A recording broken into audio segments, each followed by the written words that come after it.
So hi అండి, నేను మీ doctor Raghuteja, laser and laparoscopic surgeon, owners robotic hospital. Age అనేది కేవలం నంబర్ మాత్రమే అని చెప్పడానికి నిదర్శనంగా మన ముందు ఉన్నారు. ఈయన ఏజ్ ఎంత అంటే 74 years, జస్ట్ నంబర్కి మాత్రమే అది. బట్ ఆయన మనస్తత్వం కానీ లేదా ఆయన ఫిజికల్లీ ఉన్న ఫిట్నెస్ కానీ చూస్తే like 24 years of young youth ఎట్లా ఉంటారో అట్లా ఉన్నారు. ఆయనతో మనం తెలుసుకుందాం లైక్ ఆయన డైట్ ఏంటి, లైఫ్ స్టైల్ ఏంటి, ఎలా ఉంటారు అని. So sir hi. Thank you very much doctor. మీరు అడిగిన ప్రశ్నకు చెప్పాలంటే 74 సంవత్సరాలు అనేది నెంబర్ మాత్రం ఖచ్చితంగా కాదు. దీనికి జీవితంలో మనం ప్రయాణించినటువంటి ఘటనలు లెక్క చూసుకుంటే ముఖ్యంగా మనకు కావాల్సింది ఏంటంటే మితమైన, అంటే మనకు కావాల్సిన ఆహారం సరిగా తీసుకోవడం, ఫిజికల్ ఎక్సర్సైజ్, వర్కౌట్ చేసుకోవడం, మానసికంగా వర్రీస్ లేకుండా ఉండడం. ఎప్పుడూ మానసికంగా వర్రీసు, ఎవరితోనూ కంపారిజను, కాంపిటీషన్లో పెట్టుకొని జీవితాన్ని మనది మనం మానసికంగా పాడు చేసుకోకుండా ఉన్న దాంట్లో చాలా ఆనందంగా ఉండి ఈ ప్రపంచం అంతా భగవంతుడు ఇచ్చిన కృపని అని మనం అనుకొని చక్కగా చల్లగా ఆనందంగా అందరూ సంతోషంగా ఆనందంగా ఉండాలన్న మనసులో భావన వచ్చినప్పుడు తప్పకుండా ఆ భావన ప్రతిరూపమే మన దేహంలో కూడా వచ్చి ఆరోగ్యం బాగుంటుందని నేను అనుకుంటున్నాను. ఈరోజు 74 సంవత్సరాలు అనుకుంటే నన్ను చాలామంది అడుగుతారు, నువ్వు చూస్తే అసలు ముఖంలో కూడా అలా 74 సంవత్సరాల కనబడటం లేదు అని. కారణం ఏంటి? అది భగవంతుడు ఇచ్చిన ఆశీర్వాదమే నేను అనుకుంటాను తప్ప అదేదో నేను చేస్తే జరిగింది అనేది మాత్రం ఖచ్చితంగా కాదు. అయితే మీరు అన్నట్టు ప్రపంచంలో ఉన్న మన బంధువులు కానీ, మిత్రులు కానీ, స్నేహితులు కానీ ప్రతి వాళ్ళు మనను గురించి కొద్దిగా మంచి అనుకుంటే వారి దీవెనలు, ఆశీస్సులు ప్రత్యక్షంగా పరోక్షంగా కూడా మన మీద పడి మనకి ఆరోగ్యాన్ని ఇస్తాయని అనుకుంటాం. మన వాళ్ళు ఇచ్చే దీవెనలు కూడా ఆరోగ్యమస్తు అని అంటారు. ఈ ఆరోగ్యమస్తు అన్న జీవితంలో వాళ్ళు ఇచ్చిన ఆశీర్వాదాల్లో కూడా కొంత శక్తి ఉండి మన దేహానికి, మన ఆరోగ్యానికి, మన మంచితనానికి ప్రతిరూపమై ఈ రకంగా మనిషి దేహాన్ని మంచిగా ఉంటుంది. 74 సంవత్సరాల తర్వాత ఈ మధ్య ఒకసారి నేను టెస్టుకు వెళ్తే కూడా మీరు యశోద హాస్పిటల్స్లో కూడా చూసిన బంధువే డాక్టర్, ఆయన అన్నారు, మీకు 74 సంవత్సరాలన్నా కానీ మీకు కావాల్సిన 74 వయస్సులో ఉన్న రుగ్మతలు కూడా మీకు లేవండి అంటే ఏదో భగవంతుడు మీకు ఇచ్చిన ఆశీర్వాదమే, ఒక చమత్కారమే. అది పక్కన పెడితే మీరు డైట్ ఎట్లా తీసుకుంటారు? రోజు ఎలాంటి ఫుడ్ తింటారు?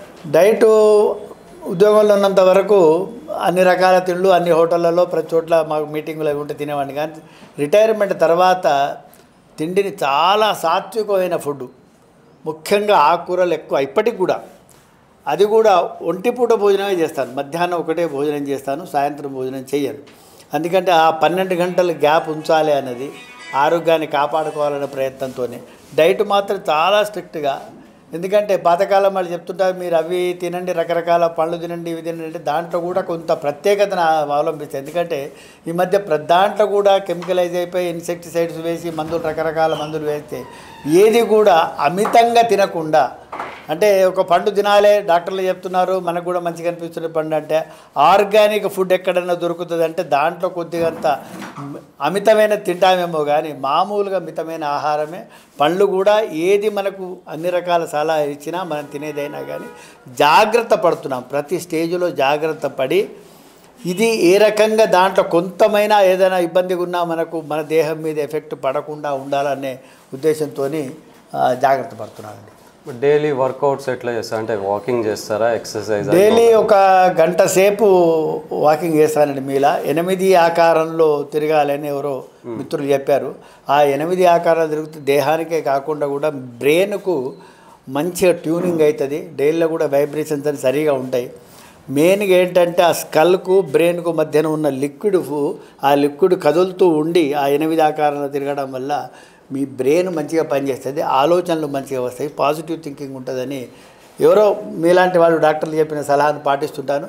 సాయంత్రం కూడా వాకింగ్ వెళ్తాను. మానసికంగా ఆనందంగా ఉండాలంటే ఈ మధ్య లైబ్రరీ కూడా వెళ్తున్నాను, రోజు కొన్ని పేపర్లు తిరిగేటి. అక్కడ వచ్చిన వాళ్ళందరితో కూడా మానసికంగా మంచి ఆలోచనలతో ఆనందాన్ని పంచుకోవాలని, ప్రతి వాళ్ళల్లో కూడా మంచే చూడాలని, వాళ్ళల్లో మంచి చూసినప్పుడు మనకు మంచి జరుగుతుంది అన్నది ఒక ప్రగాఢమైన నమ్మకం.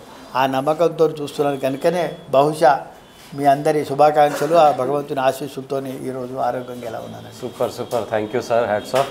సో ఇది మెయిన్లీ ఏంటంటే ఓవర్ థింకింగ్ అవాయిడ్ చేసుకొని పాజిటివ్ థింకింగ్ మెయింటైన్ చేస్తూ అందరితో హ్యాపీగా ఉంటూ ప్రాపర్ డైట్ మెయింటైన్ చేస్తూ ఒక గ్యాప్ ఇవ్వాలి డైట్ అనే దానికి చెప్పారు, దాన్ని ఇంటర్మిటెంట్ ఫాస్టింగ్ అంటున్నాం. ఇప్పుడు ఆ ఇంటర్మిటెంట్ ఫాస్టింగ్ ద్వారా చాలా వరకు హెల్త్ బెటర్ అవుతుంది. సో అలాంటి ఇంటర్మిటెంట్ ఫాస్టింగ్ చేస్తూ సింపుల్ ఎక్సర్సైజెస్ ఇంట్లో కానీ లేదా బేసిక్ వాకింగ్ కానీ చిన్న చిన్న వర్కౌట్స్ కానీ చేసుకుంటే ఈ మాత్రం చేస్తూ హ్యాపీగా ఉండి స్ట్రెస్ తగ్గించుకుంటే సరిపోతుంది. డయాబెటీస్ అవాయిడ్ చేయొచ్చు, మెటబాలిక్ సిండ్రోమ్స్ అన్నీ కూడా అవాయిడ్ చేయొచ్చు. సో మన ముందు కళ్ళ ముందే ఉన్నారు, యూ కెన్ సీ. సో ఇది ఇలాంటి హెల్దీ లైఫ్ స్టైల్ ఫాలో అవుతే చాలా వరకు డిసీజెస్ అవాయిడ్ చేయొచ్చు. Thank you so much. Thank you అండి.